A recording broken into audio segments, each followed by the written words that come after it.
Good morning and welcome to This Week. Let's make a deal. All of the major issues have largely been agreed to. Congress is finally moving forward on immigration. Plus, I don't consider criminal background checks to be gun control. A bipartisan breakthrough on guns. But will either deal survive? We've got key players on all sides. Republicans Marco Rubio and Jeff Sessions, and Democrat Chuck Schumer. Then, our powerhouse roundtable on all the week's politics.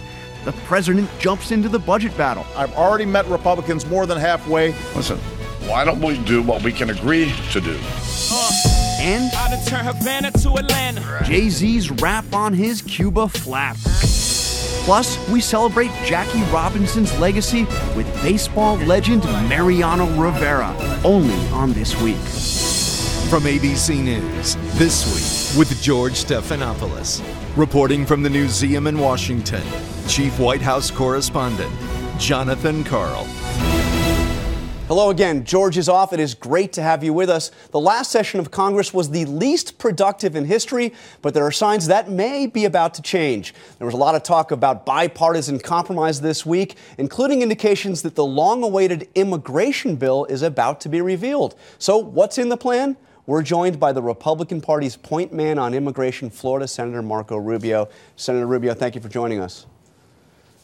Thank you, John. So you are considered the key to getting immigration reform passed. My question this morning is, do we have a deal? Well, first of all, let me say I'm not the key. I think there's 92 other senators, and the 8 that I've worked, 7 of the others that I've worked with that are key to this as well. So I'm just here today to communicate to you the importance of this issue and hopefully what we've agreed to. Let me say this about, you asked me if there's an agreement. The answer is we've been working very hard, and I think we have come to a position now where we have been able to tell our staff to draft something. We need to read that, and that's what we're in the process of doing. But I'm very optimistic that we're going to have something very positive to share with the American people here very, very soon, perhaps as early as this week. But to be clear, you're talking about something that will give a path to citizenship for those that are in the country illegally right now, and in fact give them legal status 6 months after this becomes law.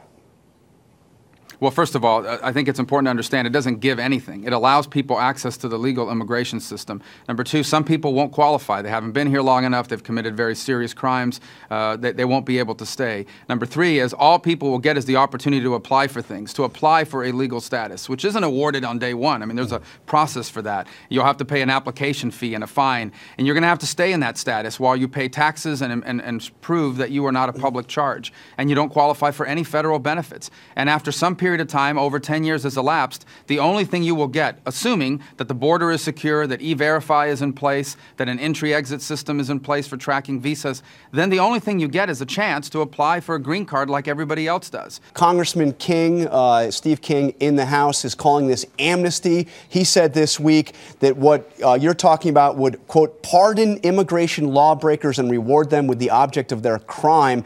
And Senator Ted Cruz, Republican in the Senate, was just as harsh. Listen to what he had to say. If we pass something that allows those here illegally to achieve citizenship, it means you're a chump for having stayed in your own country and followed the rules. So, your response? Well, first of all, the existing law allows people that are here illegally to get access to citizenship. What it says is you have to go back to your country of birth and you have to wait 10 years and then you can apply for it.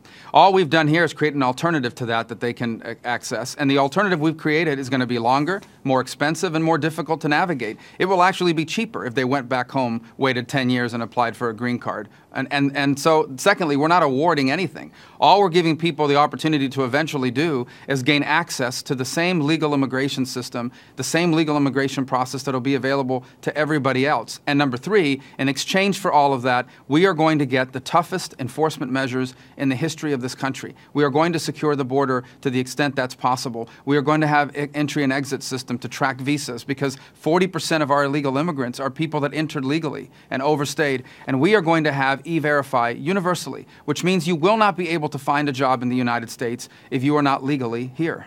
Now, one of your toughest Republican critics on this, Senator Sessions, is listening to this interview right now, and he asked the question, is this bill enforcement first or is it legalization first?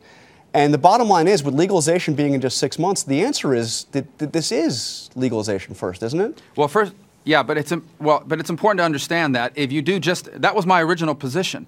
The problem is that what do you do in the meantime? While you're doing all these enforcement mechanisms, what do you do with the millions of people that are undocumented? Is it a big game of cat and mouse where if we catch you, you have to leave, but if we don't catch you in the future, you get to apply? I want to know who's here now, and I want to freeze the problem in place so it doesn't get worse. That's the first thing. The second thing is we don't want to rush on the border. We don't want people to think, well, they're still doing this enforcement stuff. At some point in a few years, they're going to actually start some process, so let me sneak in now to take advantage of it. We don't want that either. What I want is to freeze the problem that's in place. Look, I'm not happy about the fact that we have millions of people here illegally. And quite frankly, those decisions that led to that happening were made when I was in 9th grade. But that's what we have. This is not a theory, it is the reality. What we have today is we don't do anything about it. It's de facto amnesty. What I'm saying is, let's bring these people out so we can figure out who needs to leave and who we're going to give a chance to earn their way towards one day being able to apply for a green card the same way everybody else does. And I think that's why that's a better approach. All right, let's talk for a second about the politics here. What is at stake for the Republican Party here? What will it do to your party if the conservatives who oppose this succeed in killing it? Well, first of all, look, I think that I am looking forward to the other 92 senators weighing in because I think they're going to make it better. There are 8 of us that have worked on this, and we've worked very hard, but there are 92 other people with their own ideas. And I've tried to incorporate as many of their ideas as possible, given the bills that they've filed in the past. Some of them have submitted letters that outline concerns, and we have answers for all of those concerns. But I look forward to how they can improve this bill and this product. As far as the Republican Party is concerned, I just want the Republican Party to be what it's always been. I want the conservative movement to be what it's always been about, and that's solving problems in a way that's true to our values and the principles of the greatest nation on earth. And immigration is a problem. Even if we didn't have a single illegal immigrant in the United States, we'd have to do immigration reform because our legal immigration system is broken. Immigration is a problem because our laws are not enforced. They're not enforced. We have no way to track people that are overstaying their visas. We have no way to keep people from taking jobs away from Americans.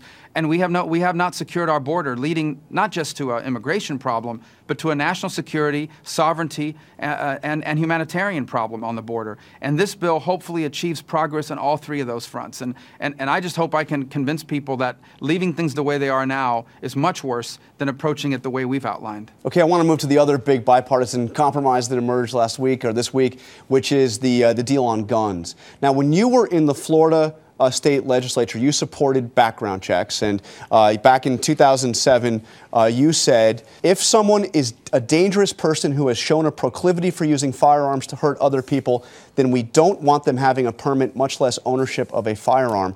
So my question to you, I assume you still believe that? You don't want dangerous people with a proclivity to commit crimes owning firearms? Everybody believes that. So why not have background checks to buy a gun? What's wrong with having background checks at gun shows? But first of all, we do have background checks. And for example, I have a concealed weapons permit. Many people across the country do. That's a de facto background check. Are they going to honor? But Senator Rubio, we don't have background checks for all sales at gun shows. We don't have background checks for all sales online. What the Manchin-Toomey compromise would say all of those sales too have background checks. Why? What's wrong with that? Well, first of all, if you want the background check, because the background check system right now doesn't work because it's not being enforced. Number 2 is criminals don't care about the laws that we pass with regards to guns. They never follow the law. That's why they're criminals. Look, here's the bottom line. I think everyone is in favor of any law that could effectively keep criminals or dangerous people from getting access to guns. The problem is that all these laws that people are discussing will not effectively deal with that problem, but will infringe on the Second Amendment rights of law-abiding citizens. And so what we need to look for is a compromise that actually accomplishes that does not infringe or place additional burdens on law-abiding citizens, and in fact is effective at keeping guns out of the hands of dangerous people. And that begins by enforcing it. Are we going to start prosecuting people that are trying to buy guns and fail the background check? Because they're not prosecuting those right now. Are we going to honor concealed carry permits from across state lines? Because someone who has a concealed carry permit has been background checked. That's why they have one. Are we going to honor those in a gun show in other parts of the country? I think that should be part of the bill. And here's my bigger point.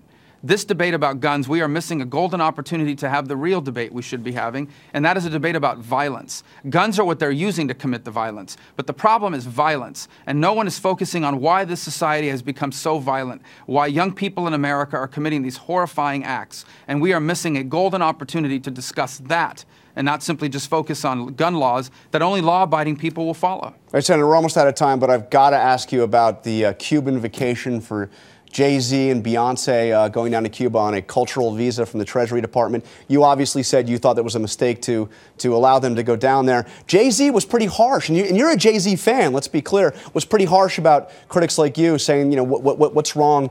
He's not a criminal for simply going down to Cuba. So what's your message back to Jay-Z? And you can rap it if you want. He rapped his message to you. Well, yeah. Well, I won't rap it, but I'll say, first of all, I think Jay-Z needs to get informed. One of his heroes was Che Guevara. Che Guevara was a racist.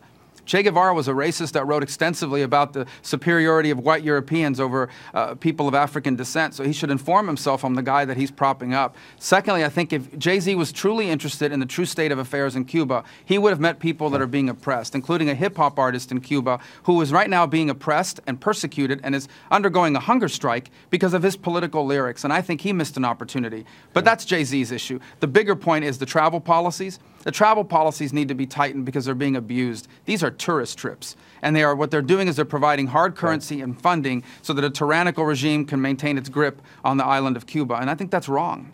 All right, Senator Rubio, thank you for joining us on This Week. Thank you.